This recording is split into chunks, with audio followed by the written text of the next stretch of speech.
9-11 महीने के बच्चे जिनके छातियों में गोलियां लगी थी, उनके हाथ में कौन से हथियार आपने देखे? उनके खड़े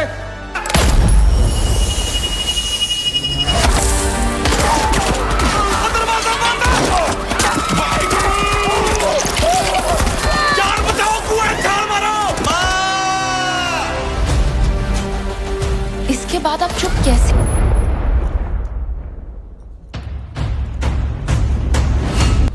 और सिर्फ बोलता नहीं है, दहाड़ता है। Good luck. Why are you surprised? Doesn't your England have queens? 1,650 innocents dead, but the real figure we may never know. वो लोग आतंकवादी थे। They wanted to. Kesari chapter 2 की कहानी। केसरी चैप्टर 2 एक कोर्ट रूम ड्रामा फिल्म है जो 1919 के जलियांवाला बाग हत्याकांड के बाद की घटनाओं को दिखाती है। कहानी के केंद्र में वकील सी शंकरन नायर हैं, जिन्होंने ताकतवर ब्रिटिश साम्राज्य को अदालत में घसीटा था।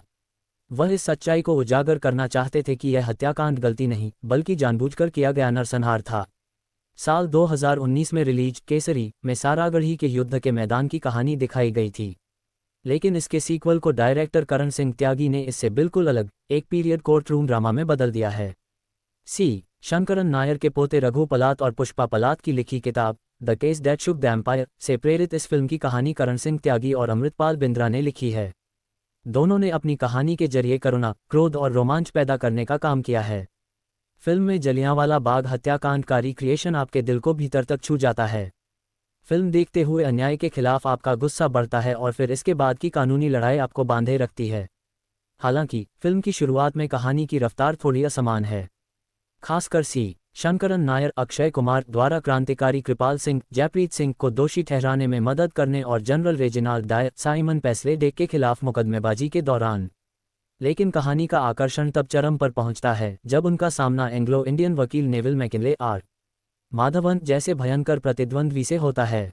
प्रोडक्शन डिजाइनर रीता घोष ने आज़ादी से पहले के भारत को पर्दे पर बड़े ही प्रामाणिक ढंग से उकेरा है। देबोजीत रे की सिनेमेटोग्राफी, करण सिंह त्यागी का डायरेक्शन और ट्रीटमेंट, ये सब आपको पूरे 2 घंटे 15 मिनट तक बांधे रखता है। कंपोजर शाश्वत सचदेव ने ओ शेरा गाने और अजीम दयानी ने बैकग्राउंड स्कोर से कहानी में रोमांच के स्तर को बढ़ाने का काम किया है। केसरी चैप्टर 2 की कहानी में ब्रिटिश हुकूमत के भीतर भ्रष्टाचार, भारतीयों को लेकर उनकी घृणा और बढ़ती क्रांतिकारी भावना को भी बिना अति नाटकीय हुए दिखाया गया है।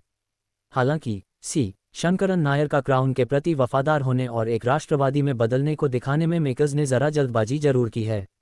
अक्षय कुमार ने पर्दे पर शंकरन नायर के किरदार को बखूबी निभाया है। उनका अंदाज साहसी भी है और रोमांचक भी।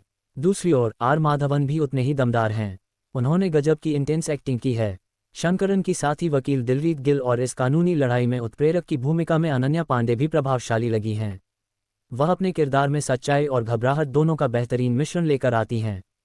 एक शक्तिशाली साम्राज्य से लोहा लेना, अदालत में पहली बार आने वाली एक महिला की झिझक से आक्रामक जिरह करने वाली वकील तक, अनन्या के किरदार का ग्राफ व्यापक है। जनरल डायर के रोल में साइमन पेस्ले डे असली खलनायक लगे हैं। उनका विशेष रूप से जिक्र बनता है। बचपन में हकलाने के लिए तंग किए जाने वाले ट्रॉमा से लेकर अपने पिता से विरासत में मिली भारतीयों के लिए घृणा, साइमन पेस्ले ने हर अंदाज को बड़े प्रभावी ढंग से पर्दे पर उतारा है। कृष्ण राव भी परगट सिंह के किरदार में छाप छोड़ते हैं। नरसंहार में अपनी मां और बहन को खोने वाले युवा और बहादुरी से इसके खिलाफ आवाज उठाने वाले दिलेर के रूप में वह ध्यान खींचते हैं। जलियांवाला बाग हत्याकांड भारतीय इतिहास का वो अध्याय है जो आज भी रूह कंपा देता है। हम सभी ने बचपन से किताबों और बड़ों से इस नृशंस नरसंहार की दास्तान सुनी और पढ़ी है। इससे जुड़े ब्रिटिश हुकूमत को हिला देने वाले इस कम चर्चित मामले को पर्दे पर जिस गंभीरता और गहनता से उकेरा गया